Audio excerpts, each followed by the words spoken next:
오늘의 주요 뉴스입니다. 박원순 서울시장의 연결식에 유족 등 100여 명이 참석한 가운데 온라인 생중계로 진행됐습니다. 이후에는 고 박 시장의 유언에 따라 화장돼 고향인 경남 창녕 선산에 안치됐습니다. 고 박원순 서울시장은 성추행 혐의로 고소한 여성이 변호인을 통해 4년간 위력에 의한 성추행을 당했다고 밝혔습니다. 민주당 이해찬 대표는 피해를 호소하는 여성의 아픔에 위로를 표한다며 사과드린다고 말했습니다. 어젯밤부터 충청과 남부지방을 중심으로 200mm 안팎의 비가 쏟아지며 주택이 잠기고 산사태가 발생했습니다. 경남 함양에서는 수로 복구 작업을 하던 남성 2명이 숨지는 등 이번 폭우로 전국에서 4명이 숨졌습니다. 불법 좌회전 차량에 부딪힌 승용차가 인도를 걷던 6살 아이를 덮쳐 숨지게 한 부산 해운대 스쿨존 사고와 관련해 두 운전자 모두에게 민식이법이 적용됐습니다. 양쪽이 서로 사망사고에 책임을 돌리고 있는데 다툼의 여지도 있어 치열한 법적 공방이 예상됩니다. 학대를 당한 아이들은 대부분이 다시 집으로 돌려보내집니다. 관련 법의 미비점 때문인데 피해 아동을 학대 부모로부터 분리하기 어려운 현실을 MBN이 짚어봤습니다.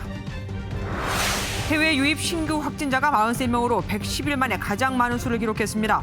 광주에서는 방문 판매 집단 감염과 관련한 추가 확진자가 계속 나오면서 누적 확진자가 136명이 됐습니다.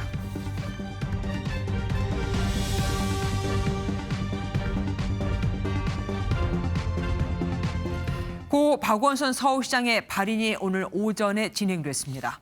시민들의 애도를 뒤로하고 고 박 시장은 고향인 경남 창녕에서 영면에 들었습니다. 권영범 기자가 보도합니다. 비가 내리는 가운데 고 박원순 서울시장의 발인은 오전 7시쯤 불교식으로 진행됐습니다. 아들 박주신 씨와 유족들, 박홍근 장례위원회 공동집행위원장 등 100여 명이 참석했습니다. 발인을 마친 참석자들이 굳은 표정으로 걸어 나오고 한 여성은 부축을 받은 채 통곡합니다. 잠시 뒤 고 박 시장을 실은 검은색 운구차가 장례식장을 빠져나갑니다. 고 박원순 서울시장 운구차는 예정보다 10분 정도 빠른 오전 7시 17분쯤 이곳 서울대병원 장례식장을 떠나 서울시청으로 향했습니다. 운구차가 도착하자 시민들은 고 박 시장의 위패와 영정 사진을 뒤따르며 함께 애도의 뜻을 표했습니다. 자기 역할을 정말 충실하게 하셨어요. 정치인이면서도 생활 정치를 하신 거예요. 참 믿을 만한 사람인데 너무나 안 됐습니다. 잠도 못 자고 정말 너무나 안타까운 거예요. 고 박 시장의 시신은 유언에 따라 서울 추모공원으로 옮겨져 화장됐습니다. 한 줌에 재로 돌아간 고 박 시장은 고향이자 선산이 있는 경남 창녕군으로 돌아가 영면에 들었습니다. MBN 뉴스 권용범입니다. 연결식에서 백낙정 공동장례위원장은 역사적 평가는 나중이라며 지금은 애도와 추모의 시간이라고 말했습니다. 연결식은 유튜브 등 온라인으로 생중계됐습니다. 이현지 기자가 보도합니다. 고 박원순 서울시장의 연결식은 서울시 청사에서 엄수됐습니다.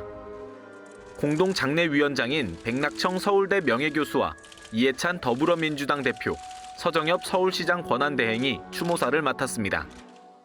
역사적 평가는 애도가 끝난 뒤에나 본격적으로 시작될 수 있을 것이며 마땅히 그렇게 할 것입니다. 지금은 애도와 추모의 시간입니다. 이제 남은 일은 뒷사람들한테 맡기고 편히 영면하시기 바랍니다. 나의 오랜 친구 박원순 시장님, 한평생 정말 고생 많았습니다. 연결식의 마지막 순서로 고 박 시장의 딸 다인 씨가 유족 대표로 나와 인사말을 전했습니다. 서울특별시장 박원순은 더 이상 없습니다. 그 자리에 시민 여러분들이 계십니다. 여러분들이 바로 서울특별시장입니다. 연결식은 코로나19 방역을 위해 1m 이상 떨어져 앉도록 했고 유튜브 등 온라인으로 생중계됐습니다. MBN 뉴스 이현재입니다. 그리고 장례가 끝난 뒤 박 시장에게 성추행을 당했다고 고소한 여성이 입을 열었습니다. 이 여성은 비서로 일하던 4년간 성폭력이 있었다고 주장했는데 내부에 알렸지만 시장은 그럴 사람이 아니다. 비서의 업무는 시장의 심기를 보조하는 거라는 말을 들었다고 밝혔습니다. 김태림 기자가 보도합니다. 고 박원순 서울시장을 성추행 혐의로 고소한 여성 A씨가 여성단체와 변호인 등을 통해 처음으로 입장을 밝혔습니다. 우선 A씨는 박 시장의 위력에 의한 성추행이 4년간 이어졌다고 주장했습니다. 본 사건은 박원순 전 서울시장의 위력에 의한 비서 성추행 사건입니다. 이는 4년 동안 지속되었습니다. A씨는 다른 부서로 발령이 난 뒤에도 성추행과 성희롱이 지속됐다며 시장 집무실과 집무실 내 침실 등에서 범행이 발생했다고 전했습니다. 또 서울시 내부에 도움을 요청했지만 시장이 그럴 사람이 아니다. 비서는 시장의 심기를 보좌해야 한다는 입장을 받았다고도 주장했습니다. 이어 A씨는 다른 기관에서 근무하다 시청의 연락을 받고 비서로 근무한 것이라며 비서직에 지원하지 않았다고도 덧붙였습니다.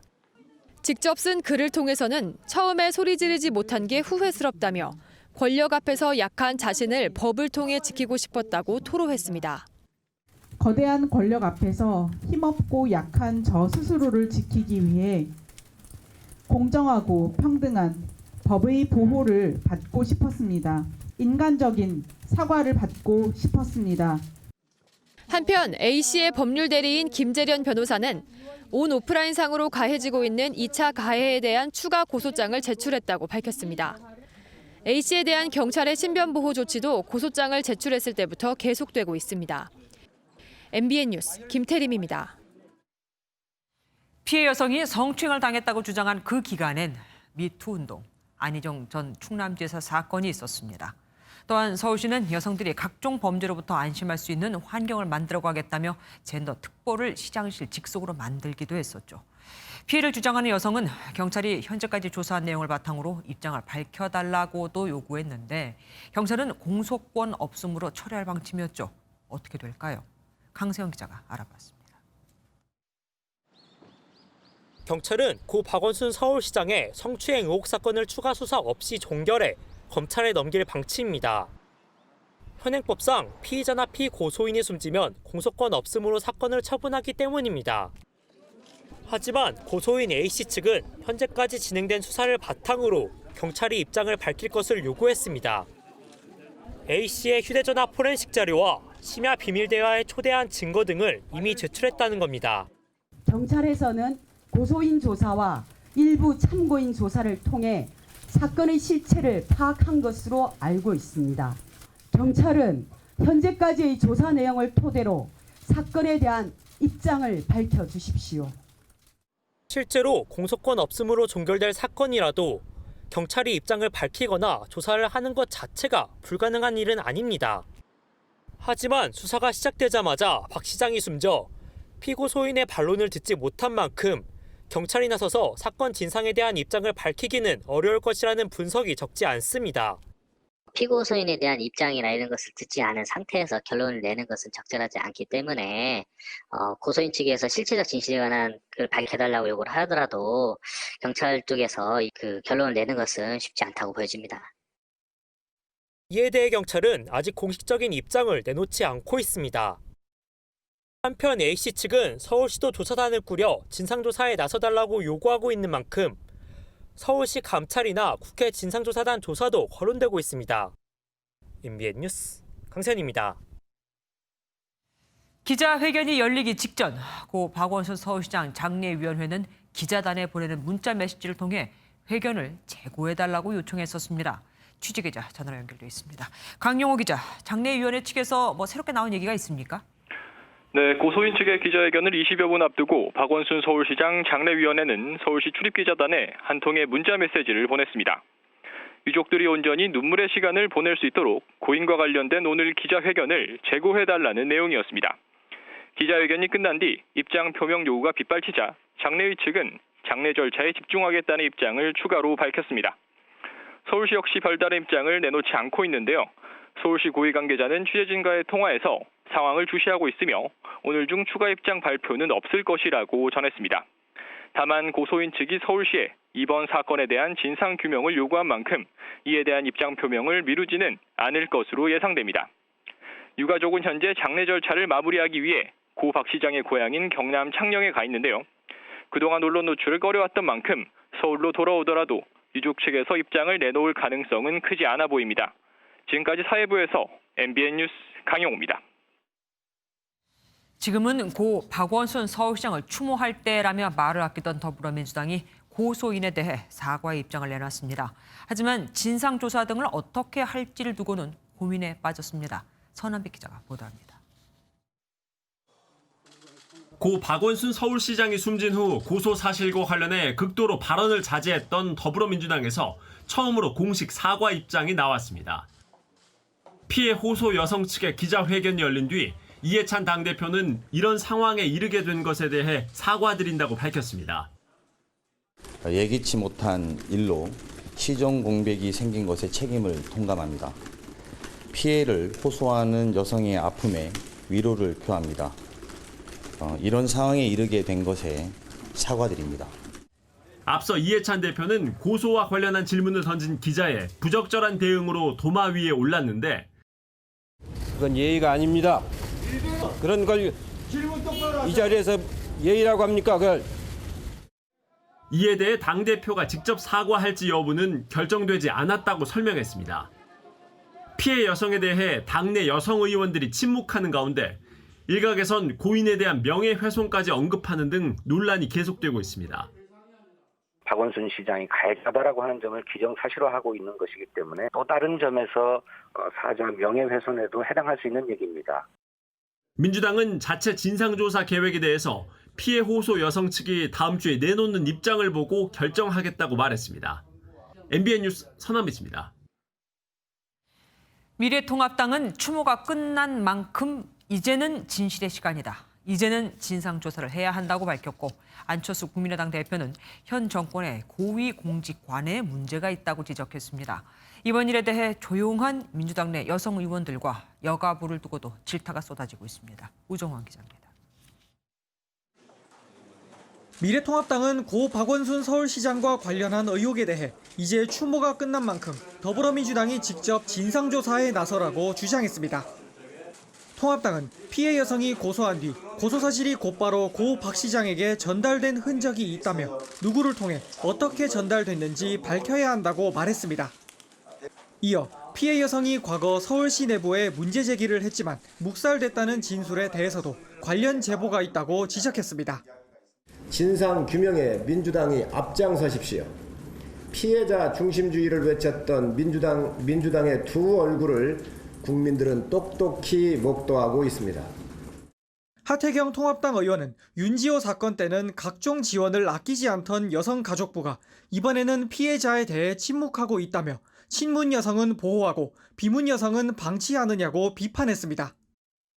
안철수 국민의당 대표는 윤리적으로 타락한 집단이라며 성비위 사건에 대한 민주당의 사과를 요구했습니다. 이 정권 사람들의 고위공직관은 근본적으로 문제가 있습니다. 한마디로 표리부동입니다. 겉과 속이 다릅니다. 강민석 청와대 대변인은 고 박 시장에게 청와대가 고소 사실을 알려줬다는 언론 보도는 사실무근이며 관련 내용을 통보한 적 없다고 해명했습니다. MBN 뉴스 우종환입니다. 정부나 군에 의해 따로 시민 분향소가 마련되지 않은 고 백선엽 장군을 위해 청년단체 등이 서울 광화문 광장에 따로 시민 분향소를 설치했죠. 비가 오는 궂은 날씨에도 불구하고 많은 시민들의 발길이 이어졌습니다. 미래통합당은 문재인 대통령이 직접 조문을 해야 한다고 주장했습니다. 배준우 기자입니다. 우산을 든 시민들이 광화문 광장에 길게 늘어섰습니다. 고 백선엽 장군 시민 분향소를 찾은 시민들은 영정 앞에 국화꽃을 올려두고 거수 경례를 하며 고인을 추모했습니다. 비가 내리는 궂은 날씨 속에서도 많은 시민들이 고인을 추모하기 위해 분향소를 찾았습니다. 저희 아버님도 국가 유공자이시기 때문에 그 어르신들의 목숨을 건 공적을 추모하는 그런 마음으로 왔습니다. 이번에 뉴스를 보고서 알게 돼서 추모를 해야겠다 싶어서 근데 와보니까 사람이 엄청 많더라고요. 그래서 정말 놀랍고. 빈소가 마련된 서울 아산병원에도 김관진 전 국방부 장관, 박지만 회장, 정몽준 아산재단 이사장 등 각계 인사들의 조문이 이어졌습니다. 미래통합당은 장례 격상과 함께 문재인 대통령의 조문을 요청했습니다. 장례를 좀 더 국가장이나 사회장으로 해줄 것을 요청을 했습니다. 문재인 대통령께서 반드시 조문해 줄 것을 정중하게 요청드립니다. 이와 관련해 청와대는 대통령 명의 조화와 노영민 비서실장이 직접 조문을 통해 애도의 뜻을 표했다고 강조했습니다. MBN 뉴스 배준우입니다. 고 백선엽 장군은 한국군보다는 오히려 미군에서 칭송을 받은 인물로 유명하죠.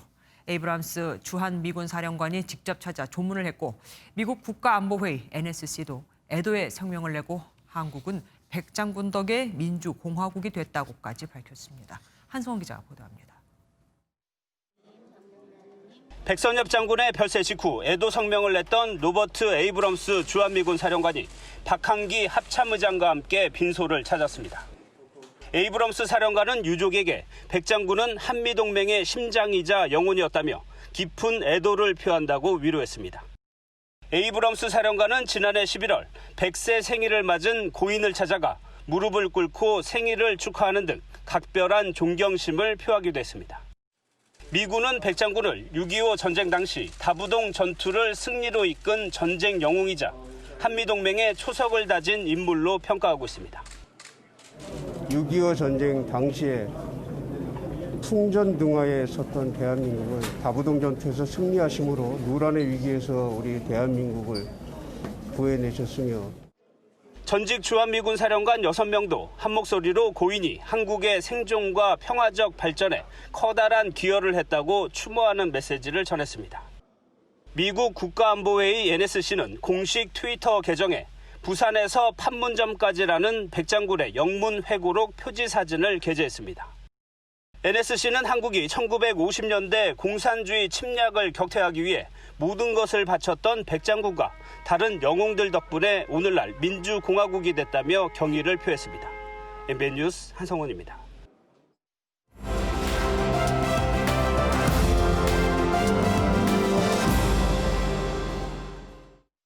키워드로 살펴보는 오늘의 화제, 픽뉴스 시간입니다. 정치부 정광재 국회 반장과 함께하겠습니다. 어서 오십시오. 네.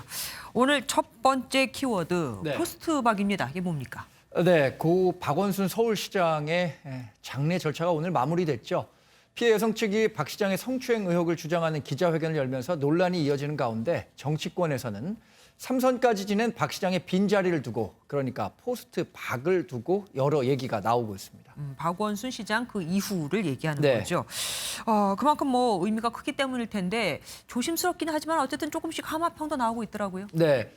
박 시장의 소속 정당인 더불어민주당에서는 아직 이 포스트박을 둘러싼 논쟁에 아직은 좀 조심스러운 분위기입니다.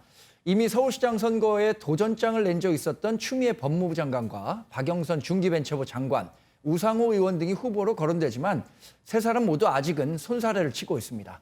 지금은 추모와 애도의 시간이라는 민주당 전통 지지자들 분위기를 반영한 행보로 보입니다. 반대로 야당에서는 아주 사활을 걸고 있을 텐데 말이죠. 네, 맞습니다. 아무래도 민주당 소속이었던 박 시장의 극단적 선택으로 서울시장 자리가 공석이 된 만큼 오세훈 전 시장 사퇴 이후에 10년 만에 서울시장 탈환을 기대하고 있습니다. 김종인 미래통합당 비대위원장도 이런 기대를 숨기지 않고 있습니다. 직접 들어보겠습니다. 내년 4월 7일 날 보궐선거는 안 할 수가 없는 거 아니에요. 그러니까 이제 그거에 대한 이제 준비를 점차적으로 해나갈 수밖에 없는 거죠. 이번에는 야권 단일 후보를 통해서 서울시장 필승 카드를 내보내야 된다, 이런 의지가 아주 강력하게 느껴집니다. 네, 그렇습니다. 통합당 분위기를 종합해보면요, 중도 확장이 가능한 사람을 후보로 선출해야 한다, 이런 분위기가 아주 강합니다. 네. 한중진 의원은 안철수 국민의당 대표를 결자해지 차원에서 내보내면 어떻겠냐, 이런 의견을 내기도 했는데요. 2011년 박 시장과 단일화 과정에서 안 대표가 박 전 시장에게 양보한 문제까지 언급하면서 안 대표의 출마 가능성을 저울질하고 있습니다. 네. 중도층 지지가 많은 유승민 전 의원을 내야 한다는 의견도 있는데요. 유 전 의원이 서울시장으로 헌신하고 차기가 아닌 차차기 대선에 도전하는 정치적 상상력을 발휘해 볼 수도 있을 것이다. 이런 의견도 있습니다. 아무래도 중도 표심이 어느 지역보다 중요한 서울시장 자리인 만큼 보수 성향이 짙은 후보보다는 중도 확장성이 큰 후보를 내야 한다는 의견이 강한 것으로 보입니다. 네. 두 번째 키워드로 가보겠습니다. 금조박해. 네. 굉장히 생소하게 들리는 분들 많을 거예요. 네, 그렇습니다. 정치 뉴스에 익숙한 분들도 이 금조박해라는 말을 단번에 이해하기는 좀 어려울 것 같은데 만약에 그랬다면 저보다도 정치 지식이 풍부한 분들일지도 모르겠습니다. 박해라고 하니까 누구를 못 살게 구는 거냐 이렇게 해석하실 수 있을 것 같은데요. 금조박해는 금태섭 전 의원과 조응천 의원, 박용진 의원과 김혜영 전 의원의 이름 가운데 한 글자씩을 따와서 만든 용어입니다. 네. 대부분의 사안에 단일 대우를 강조해온 민주당 내에서 사안에 따라서 자신만의 목소리를 내고 있는 여당 속 야당 의원들을 지칭하는 말인데 김 전 의원만 성 대신에 글자 가운데를 쓴 거가 돼서 네. 당내에서는 이 박해를 받고 있다는 걸 강조하기 위해서 만들어진 말 아니냐 이런 세간의 해석도 있습니다. 금조박해. 그런데 이 키워드가 갑자기 오늘 떠오른 이유가 있겠죠? 네, 오늘 민주당 최고위원회의에서 김혜영 최고위원의 발언이 나왔기 때문인데요. 김 최고위원은 민주당 지도부 가운데 처음으로 고 박원순 서울시장 사건에 대해서 사과 메시지를 내놨습니다. 직접 들어보겠습니다. 수도인 서울이 전혀 예상치 못하게 고난대행 체제로 돌입하게 되었습니다. 당의 일원으로서 서울 시민과 국민 여러분들께 깊은 사과의 말씀을 드립니다. 그런데 이 발언이 나온 직후에 민주당 당원 게시판에는 김 최고위원을 비판하는 발언들이 대거 쏟아졌습니다. 네. 탈당하라, 통합당 부산시장 후보로 가라 이런 내용이 줄을 이뤘는데요. 어느 조직에서든 쓴소리를 하는 사람들은 이 자리를 보존하기가 쉽지는 않은 모양입니다. 여당 내 야당 역할이다. 재미있네요. 네. 마지막 키워드 가보겠습니다. 현충원의 빈자리. 아무래도 뭐 백장본 얘기겠죠? 네, 고 백선엽 장군의 장지를 둘러싼 논란이 이어지고 있죠. 대전 현충원이 장지로 확정은 됐는데 통합당은 여전히 대전이 아니라 서울 현충원에 안장해야 한다고 주장하고 있습니다. 이런 주장에는 대전 현충원보다 서울 현충원의 위상이 더 높다 이런 전제가 깔려 있는 것 같죠. 네. 그런데 국립묘지 설치 및 운영에 관한 법률을 살펴보면 서울과 대전 현충원에 안장되는 대상자는 동일하게 규정이 돼 있습니다. 한마디로 훈격이 같다는 건데요. 국가보훈처 관계자는 이와 관련해서 두 현충원 간 차이는 빈자리가 있느냐 없느냐 이런 차이밖에 없다 이런 설명을 내놓고 있습니다. 정반장 말에 의하면 뭐 차이가 없다는 건데 네. 그런데도 통합당에서 이렇게 서울 현충원 안장을 뭐 우기는 주장하는 이유가 있습니까? 한마디로 명분 싸움이라고 할 수 있겠습니다. 통합당은 여전히 서울 현충원의 상징성이 큰 만큼 백 장군을 서울에 모셔야 한다는 주장을 내놓고 있습니다. 그러니까 빈자리가 없다는 게 현 정부의 명분일 뿐 진짜 이유는 백 장군의 서울 현충원 안장을 반대한다는 건데요. 과거 김대중, 김영삼 두 전직 대통령 장례 때도 국가원수묘역에는 빈자리가 없었습니다. 그런데 그 인근 산을 깎아서 묘역을 조성한 적이 있다는 점을 근거로 들고 있는 건데요. 이에 대해 백 장군의 유족은 아버지도 생전에 대전 현충원 안장에 만족해하셨다 이런 입장을 밝힐 바 있습니다. 대전이나 서울이나 모두 대한민국이라는 유족의 말에 장군의 뜻이 고스란히 담겨 있지 않을까 이런 생각을 해봅니다. 유족에 의하면 나라가 가란 대로 가겠다고 하셨다고 하더라고요. 오늘 말씀 감사합니다. 고맙습니다. 다음 소식입니다. 지난밤부터 충청과 남부지방을 중심으로 200mm 안팎의 비가 쏟아지면서 주택이 잠기고 산사태가 발생했습니다. 경남 한양에서는 수로 복구 작업을 하던 남성 2명이 숨지는 등 인명피해도 잇따랐습니다. 강세훈 기자입니다. 대전 도심을 관통하는 갑천에 홍수주의보가 발령됐습니다.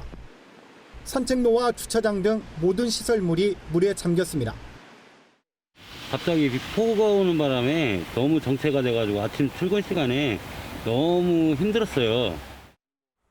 광주 전남에서는 주택과 상점 20여 채가 침수 피해를 입었습니다. 농경지는 320헥타르, 축구장 400개 넓이가 물에 잠겼습니다. 도로가 침수돼 차량이 고립되고 일부 구간이 통제되기도 했습니다. 지금 우리 허벅지까지 물이 다 올라와 있었어요. 차가 뭐 통행을 못할 정도로.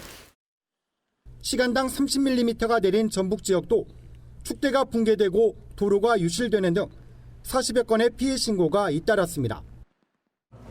지리산에는 200mm가 넘는 폭우가 쏟아졌습니다. 산사태가 잇따르면서 보시는 것처럼 도로 곳곳이 홍수됐습니다. 경남 함양에서는 수로 복구 작업을 하던 70대 남성 2명이 불어난 물에 휩쓸려 사망했습니다. 비가 많이 오다 보니까 그 이제 배수구가 막혔겠죠. 이분들이 이제 그걸 좀 뚫으려 하다가. 대구에서는 계곡에서 하산하던 60대 남성이 5m 아래로 떨어져 숨졌습니다. 경부고속도로 완성휴게소 부근에서는 빗길에 차량 5대가 잇따라 추돌하면서 1명이 숨지고 2명이 다쳤습니다. MBN 뉴스 강세훈입니다. 중국에서는 한 달 넘게 폭우가 쏟아지면서 지금까지 최소 140여 명이 숨지고 3,800만 명이 넘는 주민이 피해를 입었습니다. 사태가 가장 심각한 장시성은 전시 상태를 선언했을 정도입니다. 김희경 기자가 보도합니다. 달리던 버스가 급류에 휩쓸리면서 버스 안으로 강물이 마구 흘러들어옵니다. 기사는 핸들을 꼭 잡고 거센 물결에 떠내려가지 않으려고 안간 힘을 씁니다. 주차됐던 차량은 물에 잠긴 지 오래. 일부 차량은 힘없이 둥둥 떠내려갑니다. 거센 물결에 기울어지기 시작하는 주택 한 채. 결국 불어난 강물이 통째로 삼켜버립니다. 한 달 넘게 내린 폭우로 제방과 농지, 건물할 것 없이 모두 물에 잠겼습니다. 중국 최대 규모인 장시성 포양호 유역의 수위는 지난 1998년 당시 사상 최고 기록을 넘었고 양쯔강과 둥팅호 등 주요 강과 호수도 경계 수위를 넘었습니다. 洪涝灾害已经造成了全国27个省区市3873万人次受灾。 장시성 지역은 사실상 전시 상태에 들어갔고 중국 국가홍수가뭄방지 총지휘부는 비상대응 등급을 3급에서 2급으로 격상했습니다. 앞으로 며칠 더 많은 비가 예보돼 있기 때문입니다. 중국 당국은 홍수로 인한 경제 손실이 지금까지 14조 원이 넘는 것으로 추산하고 있습니다. 시진핑 국가주석은 홍수 방지의 결정적인 시기라며 강력한 조치로 인민의 생명과 재산을 보호하기 위해 노력해야 한다고 강조했습니다. MBN 뉴스 김희경입니다. 지난달 부산 해운대 스쿨존에서 6살 아이가 교통사고로 숨졌죠. 불법 좌회전 차량에 부딪힌 승용차가 인도를 걷던 모녀를 덮친 건데 경찰은 두 차량 운전자 모두에게 민식이법을 적용했습니다. 박상호 기자입니다. SUV가 불법 좌회전을 하다 직진하던 승용차의 측면을 들이받습니다. 부딪힌 승용차는 갑자기 속도를 내며 돌진하더니 인도를 걷던 모녀를 덮칩니다. 차에 치인 6살 아이는 끝내 숨졌습니다. 부산 해운대 스쿨존 사고 당시 모습입니다. 경찰은 SUV와 승용차 운전자 모두 민식이법 위반 혐의로 입건했습니다. 1차로 차를 갖다 안 받았으면은 2차로 아반떼 운전자가 그런 결과가 올 수 없잖아요. 그분도 그렇게 과쳤더라도 안전을할 의무가 있잖아요. 둘 다 잘 볼 수는 없죠. 현재로선 1차 사고를 유발한 SUV 운전자도 책임을 면할 수 없다는 데는 이견이 없는 상황입니다. 다만 민식이법 적용은 다툼의 여지가 있다는 의견이 나옵니다. 검찰에서 민식이법을 적용할 가능성은 절반 정도 돼 보입니다. 기소한다 하더라도 또 법원에서도 민식이법이 적용될 것인지 여부는 글쎄요, 만만치는 않아 보입니다. 전문가들은 2차 사고를 낸 승용차 운전자도 사고 충격으로 가속 페달을 밟은 것으로 추정돼 민식이법 적용에 논란의 소지가 있다고 봅니다. 경찰은 민식이법 위반 혐의로 수사 중인 건 맞지만 아직 최종 판단을 내린 건 아니라고 밝혔습니다. MBN 뉴스 박상호입니다. 한 해 3만 건 이상 발생하는 아동학대. 그런데 아동학대의 80%는 가정에서 발생하고 이 가해자의 대부분은 부모입니다. 세계 주요국들이 아동에 대한 모든 체벌을 법으로 금하고 있지만 우리나라만은 부모의 징계권을 인정하고 있습니다. 먼저 심가현 기자가 보도합니다. 프라이팬, 쇠사슬, 파이프 등을 이용해 딸아이를 가혹하게 학대하다 구속되던 의붓아버지는 아이를 사랑한다는 변명만 늘어났습니다. 한 번도 남의 딸을 생각해 본 적 없고 대딸을 생각하고 아이도 많이 사랑합니다. 천안에서 9살 아들을 가방에 7시간 동안 가뒀다 숨지게 한 어머니 역시 아이가 먼저 거짓말을 해 한 훈육이었다고 핑계를 댔습니다. 실제로 지난해 접수된 3만 70건의 아동학대 건수 중 80% 이상은 가정 내에서 일어났고 가해자가 부모인 경우도 10건 중 7건 꼴에 이릅니다. 전문가들은 가정 내 아이를 바라보는 개념이 문제라고 지적합니다. 아동은 본인 소유가 아니고 사회의 구성원이고 또 우리 국가로 보면은 하나의 공공재가 됩니다. 훈육과 체벌은 엄연히 다릅니다. 독립적인 인격체이기 때문에. 이런 인식 속에 일본, 독일, 프랑스를 비롯해 세계 56개국은 아동에 대한 모든 체벌을 법으로 금지하고 있습니다. 하지만 우리나라는 아직 민법상 징계권 조항이 남아있어 친권자인 부모의 체벌 재량이 보장돼 있습니다. 게다가 학대를 당한 경우에도 가능한 원가정으로 신속히 복귀해야 한다는 원칙 때문에 학대 아동 중 80% 이상은 학대 후에도 그대로 문제 가정으로 돌아가고 있습니다. 아동학대 관련 보완법이 발의된 것만 이미 10수차례지만 대부분 20대 국회 문턱을 넘지 못하고 자동 폐기됐습니다. 원가정으로 다시 돌아가서 이 재발을 하고 있기 때문에 이 가정으로 돌아가기 전에 이 부모라든지 아이들이 좀 제대로 치료받고 돌려보낼 수 있는 그런 조치를 입법을. 아동학대를 더 이상 가정 문제가 아닌 심각한 사회 문제로 바라봐야 한다는 지적입니다. MBN 뉴스 심가현입니다. 아동학대가 이렇게 심각하면 피해를 당한 아이들이 보호받을 공간이라도 충분해야 하지만 현실은 그렇지 않습니다. 게다가 학대로 인해 아동 쉼터에 가도 부모의 동의가 없으면, 그러니까 72시간이 지나면 다시 집으로 돌아가야 합니다. 가해 부모가 있는 바로 그곳으로 말이죠. 이어서 김보미 기자가 보도합니다. 학대를 당한 아동들이 가해 부모와 분리돼 임시로 머물 수 있는 학대 피해 아동 쉼터입니다. 친권이 있는 부모의 동의를 받은 후 6개월에서 9개월가량 지내지만 가해 부모와 분리를 하기 위해 응급조치가 된 아이들도 머무릅니다. 문제는 이 응급조치가 72시간으로 제한돼 있어 시간이 지나면 학대를 한 부모에게 돌아가야 한다는 점입니다. 긴급분리에 대한 것들이 72시간밖에 효력을 발휘하지 않아요. 그 이후에 시설에 남아있는 건 부모 동의를 얻어야 되는 거죠. 연장이 필요하다 판단되면 검찰과 법원에 임시조치를 신청할 수 있지만 때로는 이 절차가 장시간 소요돼 아이를 보호할 시간을 놓치기 일쑤입니다. 경찰 조사 시간도 있어야 돼요. 아이를 상담해서 정말 학대가 이루어졌고 정서적 피해가 있고 신체적 피해가 있는지를 보는 시간. 그러니까 이런 여러 가지 시간을 고려하면 72시간은 굉장히 짧다는 거죠. 또 쉼터는 전국 72곳으로 최대 7명까지 보호 가능한데 학대 아동 수에 비해 현저히 적다는 지적이 나옵니다. 영아부터 정신과적 질환이 있는 아동, 장애 아동, 18세 미만의 모든 아동들은 다 쉼터로 보내지는 거예요. 보육사 혼자 내지는 시설장 같이 둘이 보호하기 굉장히 어려워요. 전문가들은 복권기금과 범죄 피해자 보호기금으로 충당되는 예산 구조를 손보고 예산을 확충해야 한다고 입을 모읍니다. 아동 수나 학대 피해 규모나 이런 거를 보면 상당히 낮은 수준이고요. 기금 예산은 안정성이 떨어지기 때문에 매년 그 예산을 확보하는 것 자체가 상당히 불확실하고. 오늘도 학대 당하는 아이들. 아동 보호야말로 정책의 우선순위에 놓아야 한다는 지적입니다. MBN 뉴스 김봄입니다.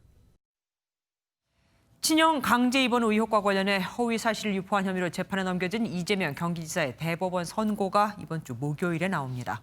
이 지사가 지사직을 유지할 수 있을지 운명의 날이 되는 겁니다. 윤규란 기자가 보도합니다. 이재명 경기지사의 허위 사실 유포 혐의에 대한 대법원의 최종 판단이 내려집니다.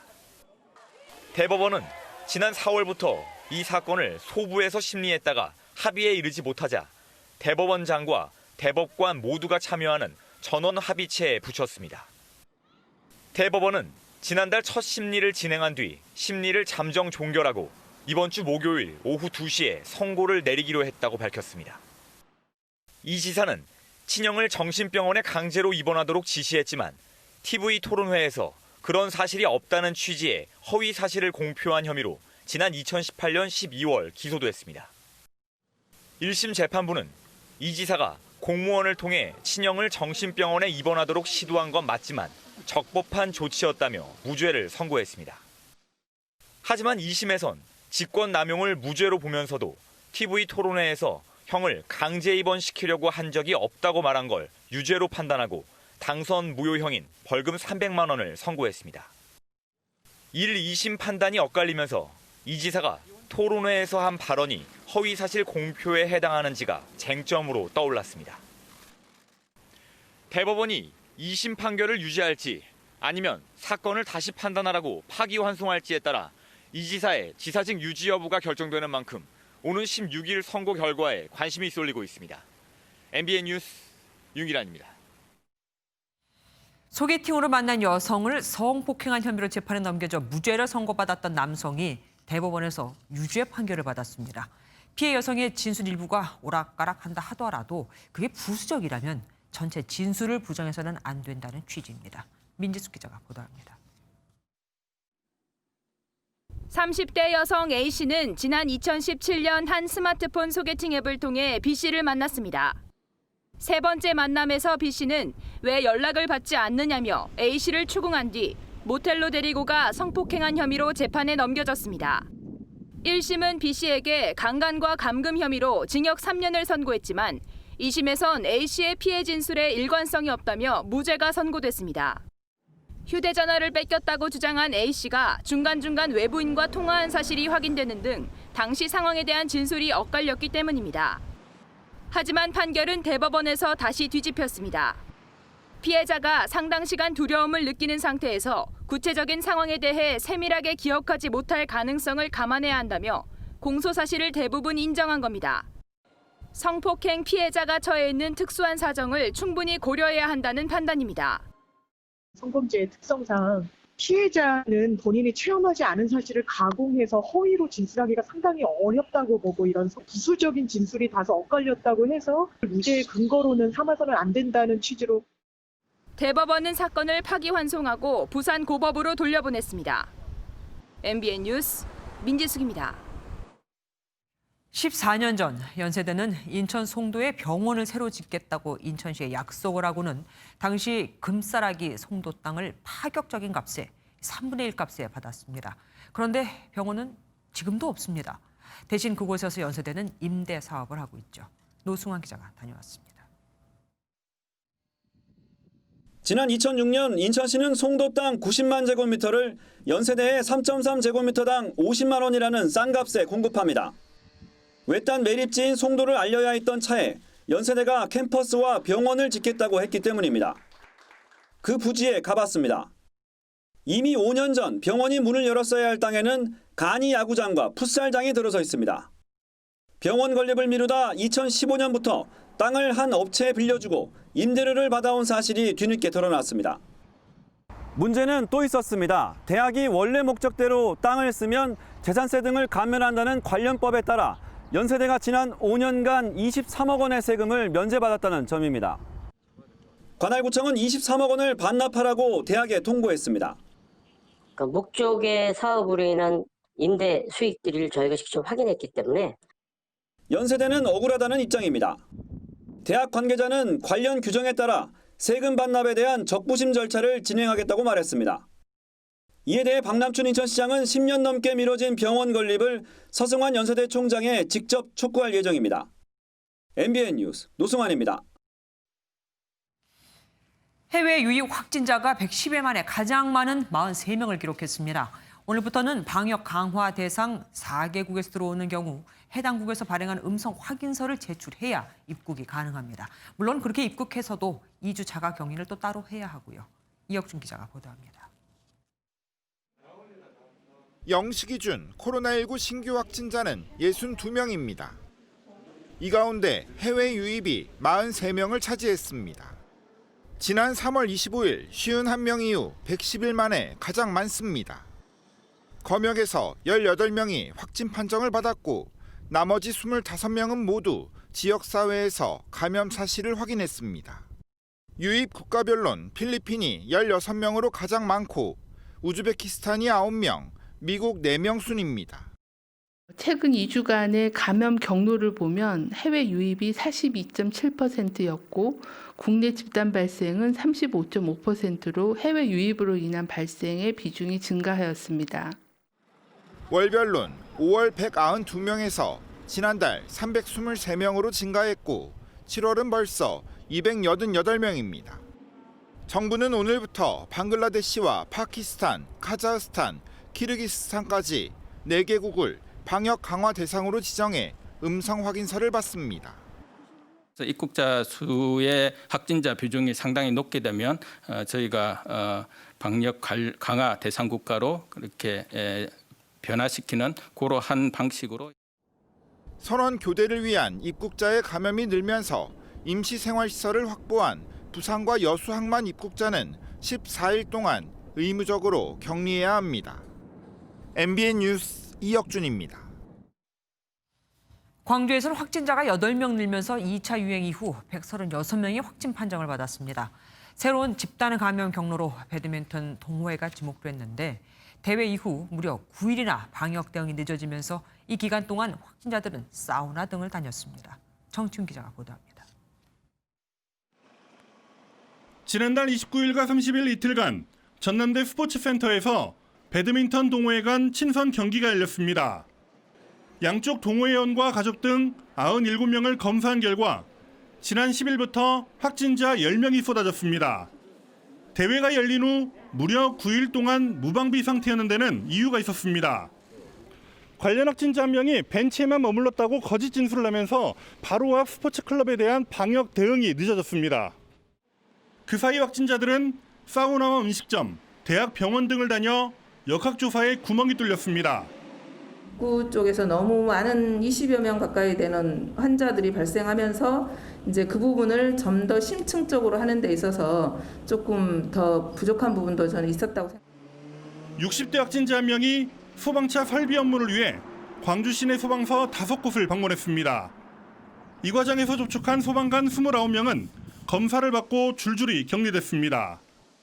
광주시 방역당국은 오는 25일까지 생활체육 동호회 활동과 고위험 체육시설의 집합금지 행정 조치를 내렸습니다.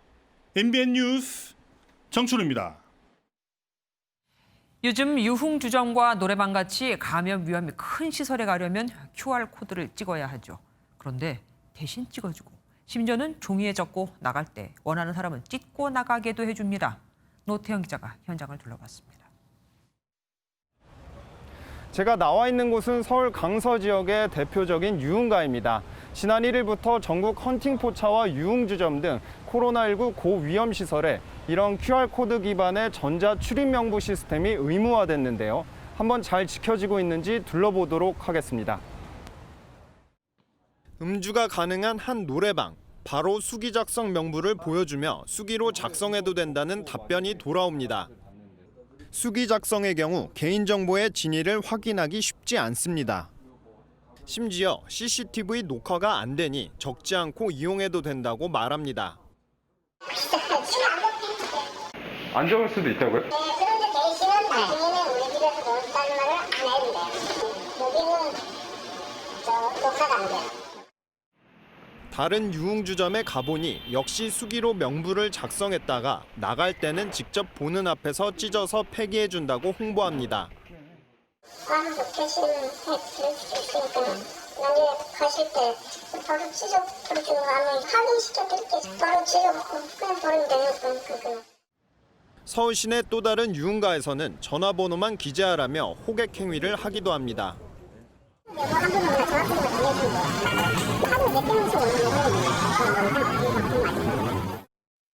QR코드 우회가 가능하다며 홍보하는 호객꾼도 있어 직접 연락해봤습니다. 유흥업소에 입장하기 전 미리 준비해둔 휴대전화를 건네주며 해당 코드를 찍고 들어오면 된다고 안내합니다. 죄송한데 이 휴대폰만 좀 주머니에 주머니에 네. 유흥가의 밤에 존재하는 QR코드 사각지대. 유흥업소의 특성상 QR코드에 대한 이용자의 거부감이 큰 만큼 더욱 각별한 단속과 관리가 필요해 보입니다. MBN 뉴스 노태현입니다. 코로나19는 폐에만 영향을 미친다? 아니었습니다. 연구 결과 폐는 물론이고 신체의 모든 장기에 치명적인 영향을 줄 수 있는 것으로 나타났습니다. 더욱이 혈전, 그러니까 이 피떡이 몸 전체의 크고 작은 혈관 곳곳을 막아버릴 수 있다고도 하는데요. 지금껏 알려진 코로나 바이러스와는 차원이 다른 코로나19. 도대체 어디서 온 걸까요? 신혜진 기자가 보도합니다. 그동안 코로나19 일부 환자의 대표적인 증상은 폐혈관에서 혈전이 생기는 현상이었습니다. 그런데 미국의 한 대학 연구팀에서 이런 내용을 뒤집는 연구 결과를 발표했습니다. 뉴욕대학 메디컬 센터 연구팀이 코로나19로 사망한 환자를 부검했더니 혈전의 크기가 기존에 알려진 것과 달리 크고 거의 몸 전체에서 만들어지는 것으로 나타났습니다. 혈전은 큰 혈관, 작은 혈관을 가리지 않고 생성됐습니다. And this was dramatic because although we might have just expected it in the lungs, we found it in almost every organ that we looked at in our autopsy study. 전문가들은 코로나19가 혈관 내피세포를 공격해 생성된 혈전이 온몸을 돌아다니며 신체 각 기관과 조직에 피해를 주는 것으로 보고 있습니다.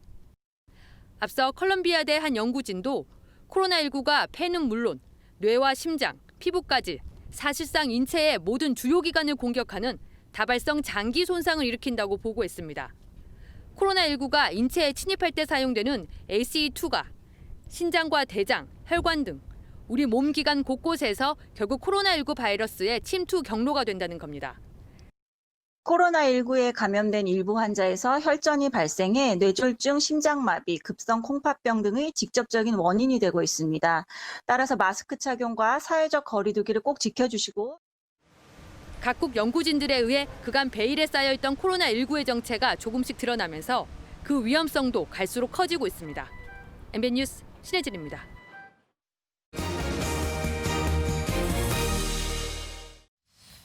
꽝 대신 달긴 걸까요? 정부가 다주택자를 압박하는 부동산 대책을 연달아 쏟아내자 이번엔 오피스텔 거래가 대폭 늘었습니다. 오피스텔은 주택으로 분류되지 않아 규제가 덜하고 임대사업자 개선 방안에서도 빠져 있거든요. 이러다 오피스텔도 오르겠습니다. 정준 기자가 보도합니다. 서울 강남구의 한 오피스텔. 잠잠했던 매매 거래량이 5월부터 꿈틀거리더니 이 오피스텔에서만 지난달 무려 9건의 거래가 이뤄졌습니다. 준공 6년 동안 월간 최대 거래량입니다. 최근 서울 여의도에 분양한 오피스텔 역시 분위기는 비슷합니다. 최고 99대 1의 경쟁률을 기록했고 계약 시작과 동시에 210실이 순식간에 팔려나갔습니다. 아파트를 겨냥한 규제 정책이 잇따라 발표되면서 규제가 덜한 오피스텔 매매량이 급증한 것으로 나타났습니다. 올 들어 전국 오피스텔 매매 거래량은 지난해 같은 기간보다 31% 늘었고 특히 서울은 같은 기간 56% 급증했습니다. 이 같은 오피스텔 쏠림 현상은 더욱 심화될 전망입니다. 710 대책에 따라 3주택 이상 다주택자와 법인의 아파트 취득세율이 12%로 올랐지만 오피스텔 취득세율은 4.6%로 유지돼 세율이 역전됐기 때문입니다. 또 등록임대 사업 대상에서 사실상 아파트는 제외된 반면 다세대 주택과 빌라, 오피스텔은 유지돼 투자 수요의 풍선 효과가 나타날 가능성이 크다는 전망입니다. 저금리로 시중 자금이 풍부한 상황에서 아파트보다 규제가 상대적으로 덜하고 진입 장벽이 낮은 오피스텔을 대체 상품으로 선택할 가능성이 있습니다. 다만 경기 침체 속 매매 가격 하락 가능성과 입지에 따른 양극화 현상이 있을 수 있는 만큼 오피스텔을 겨냥한 묻지마 투자는 위험하다고 전문가들은 조언합니다. MBN 뉴스 정주영입니다. 수출이 좀 나아지고 있습니다. 이달 들어 열흘간 우리나라 수출 금액은 133억 달러로 지난해 같은 기간보다 2억 3천 달러, 1.7% 감소하는 데 그쳤습니다. 물론 아직 7월이 3분의 2나 남아있으니 예단은 이릅니다만 열흘간 조업 일수가 8.5일로 지난해와 같았고 하루 평균 수출액으로 봐도 1.7%가 줄었죠. 품목별로 보면 석유 제품과 자동차 부품 등이 여전히 40%나 감소했는데 선박이 무려 300% 이상 증가해 수출 회복을 주도했습니다. 얼마 전 SK바이오팜 공모주 청약 열기가 뜨거웠죠. 그런데 사실 개인이 이런 공모주에 투자하기는 쉽지 않습니다. 몇백만 원어치 사려고 해도 수십억 원 이상 들고 가야 하는 경우가 대부분이거든요. 그래서 이 공모주에 투자하는 펀드가 요즘 인기입니다. 이기종 기자가 보도합니다. 지난 2일 상장 후 3거래일 연속 상한가를 기록했던 SK바이오팜. 현재 주가는 공모가 49,000원에 4배에 달합니다. 방탄소년단의 소속사 빅히트 엔터테인먼트, 카카오 게임즈도 하반기 상장이 예고돼 공모주에 대한 관심이 뜨겁습니다. 하지만 SK바이오팜 청약 당시 1억 원을 내야 13주를 받을 수 있었을 만큼 목돈이 필요한 게 문제. 최근엔 소액으로 할 수 있는 공모주 펀드로 눈을 돌리는 이들도 늘어나 한 달 사이 5천억 원 넘는 투자금이 공모주 펀드에 몰렸습니다. 공모주에 투자해서 수익을 추구하는 것인데 남은 잔액은 보통은 채권이라든지 그 외 안전한 자산에 투자하는 게 100여 개 공모주 펀드의 연초 이후 수익률은 3%대 중반으로 코로나19 여파를 고려하면 양호한 수준입니다. 하지만 펀드마다 수익률이 20%에서 마이너스 2%까지 다양하고 공모주 투자 열기가 높아질수록 펀드 수익률은 역으로 낮아질 수 있습니다. 경쟁률이 높을수록 배정받을 수 있는 물량은 줄어드는 효과가 나타나기 때문에 공모주 펀드의 수익률은 해당 종목의 주가와는 상당히 괴리가 발생할 수 있다. 공모주에 따라 상장 후 주가가 내려갈 수도 있는 만큼 운용사의 투자 전략을 살피는 게 좋습니다. MBN 뉴스 이기종입니다. 본격적인 휴가 시즌이 다가오고 있지만 전 세계적으로 코로나 사태가 장기화되면서 휴가 때 해외로 나가는 분들 거의 없죠. 그러다 보니 닷새 휴일에서 휴가에서 사흘 이하로 휴가를 많이들 바꾸고 있습니다. 나중에 또 갈 수 있게 남겨두는 겁니다. 김수영 기자가 보도합니다. 매년 여름 해외로 휴가를 떠났던 이기현 씨. 올해는 국내로 행선지를 바꿨습니다. 코로나19 위험성과 더불어 자가격리 기간 때문에 사실상 해외여행이 불가능하다는 판단에서입니다. 국내로 떠나다 보니 굳이 5일을 쉬지 않아도 돼 휴가도 3일만 낼 예정입니다. 그래도 1년에 한 번 정도는 해외를 나갔었는데요. 올해 같은 경우는 좀 코로나 상황 때문에 국내로 좀 짧게 여행을 가려고 해요. 전 세계 코로나19 사태가 진정되지 않으면서 휴가 패턴도 크게 변하고 있습니다. 국내 한 그룹이 계열사 임직원을 대상으로 설문조사한 결과 지난해 52%가 해외여행을 계획했지만 올해는 아예 사라졌고 국내 여행은 26%에서 42%로 2배 가까이 증가했습니다. 10명 중 3명은 아예 집에서 쉬겠다고 답했습니다. 삼성그룹은 내수 경기 활성화와 해외 방문에 따른 코로나19 감염 방지를 위해 임직원들이 여름 휴가를 가급적 국내에서 보내도록 권장했습니다. 기업이 공식적으로 권장하긴 처음입니다. 국내 여행으로 눈길을 돌리다 보니 휴가 기간도 5일 휴가에서 3일 이하로 대세가 바뀌었습니다. 해외를 밥 먹듯이 나갈 수 있는 그런 환경이었다면 지금은 해외여행에 대한 장벽이 너무 높아졌기 때문에 연차 수당 등 비용 절감 차원에서 연차 휴가를 촉진하는 기업이 지난해보다 증가하는 등 코로나19가 좀처럼 바뀌지 않던 휴가 풍경도 바꿔놓고 있습니다. MBN 뉴스 김수영입니다. 코로나19 여파로 역사의 장이자 시민의 휴식처인 고궁도 문이 굳게 닫혔죠. 아쉬움을 달래기 위해 한 통신사가 인터넷 가상현실을 이용한 고궁 관람 영상을 만들었는데 인기가 좋습니다. 실제 가도 보기 힘든 곳까지 다 보여주거든요. 이혁근 기자가 소개합니다. 해설자의 안내에 따라 덕수궁 석조전으로 들어갑니다. 마치 실제 고궁에 온 것처럼 건물의 천장까지 볼 수 있습니다. 통신사의 VR 기술로 영상을 360도 돌려볼 수 있어 어느 방향이든 자유롭게 관람할 수 있습니다. 이곳은 귀빈 대기실입니다. 이곳에 앉아서 가벼운 대화를 나누거나 황실에서 제공한 빵과 샴페인을 곁들였다고 합니다. 평소 입장이 제한됐던 곳도 영상으로 공개됐습니다. VR 영상을 통해 고궁의 침실과 영국제 가구를 좀 더 세밀하고 생동감 있게 보실 수 있습니다. 가상현실 영상을 본 시민들은 신기하다는 반응입니다. 연극이 회전하면서 내가 직접 이 풍경을 둘러본다라는 현실감도 있고 요즘 자주 이제 밖에 못 나가는데 직접 돌아다니는 느낌이 굉장히 좋았던 것 같아요. 문화재청과 통신사는 덕수궁을 시작으로 영상 고궁 관람 서비스 범위를 확대할 계획입니다. IT 기술을 활용한 새로운 고궁 관람 방식이 코로나19에 지친 시민들을 조금이나마 위로하고 있습니다. MBN 뉴스 이혁근입니다. 추미애 법무부 장관과 윤석열 검찰총장의 갈등을 불러왔던 채널A 관련 강요미수 사건을 두고 모두 5곳에서 수사심의위원회 소집을 신청하고 나섰습니다. 무척 이례적인데 마침 채널A 전 기자의 신청이 부결된 오늘 한동훈 검사장도 심의위원회를 신청했습니다. 임성재 기자가 보도합니다. 채널A 관련 강요미수 사건 의혹 당사자로 검찰 수사를 받고 있는 한동훈 검사장. 현재 검찰 수사가 부당하다며 검찰 수사심의위원회 소집을 신청했습니다. 한 검사장 측은 가짜 로비 명단 제보를 미끼로 기자를 현혹해 자신을 끌어들이기 위해 유도했으나 실패했다며 이 사건은 공작이 본질이라고 신청 이유를 밝혔습니다. 또 공작을 기획하고 실행한 쪽에 대해선 의미 있는 수사가 전혀 이뤄지지 않은 반면 공작을 주도한 쪽의 프레임대로 피해자인 자신에게 국한해 수사가 진행됐다고 지적했습니다. 앞서 채널A 이전 기자 측이 신청한 수사심의위는 서울중앙지검 시민위원회에서 부결됐습니다. 중앙지검 시민위는 같은 사건에 대해 열릴 수사심의위에서 이전 기자의 의견 진술 기회를 보장할 수 있다며 부결 이유를 밝혔습니다. 한 검사장의 신청으로 한 사건에 대해 모두 5곳이 수사심의위 소집을 요청하는 이례적 상황이 연출됐습니다. 수사심의위는 경영권 불법 승계 의혹을 받는 이재용 삼성전자 부회장 사건 등 사회적 이목이 쏠리는 사건에 대해 외부 전문가의 의견을 듣는 제도입니다.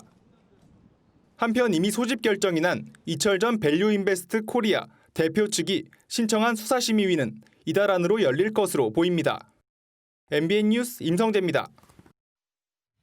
경주시청 철인 3전 경기 선수들에게 폭행 등 가혹행위를 한 혐의를 받는 팀 닥터 안모 씨가 구속됐습니다. 재판부는 안 씨가 도망갈 우려가 크다며 구속영장을 발부했습니다. 한국 여자 프로골프 11년 만에 월요일까지 이어진 대회에서 박현경 선수가 시즌 2승째를 거뒀습니다. 빗속 연장 혈투 끝에 친구 이미정 선수를 꺾었습니다. 김동환 기자가 보도합니다. 비로 열리지 못했던 한 라운드를 마저 치르려고 11년 만에 월요일에 열린 최종 라운드. 하지만 또 비가 내려 취소됐고 결국 공동선두 이미정과 박현경만 세월 플레이오프를 벌여 우승자를 가리게 됐습니다.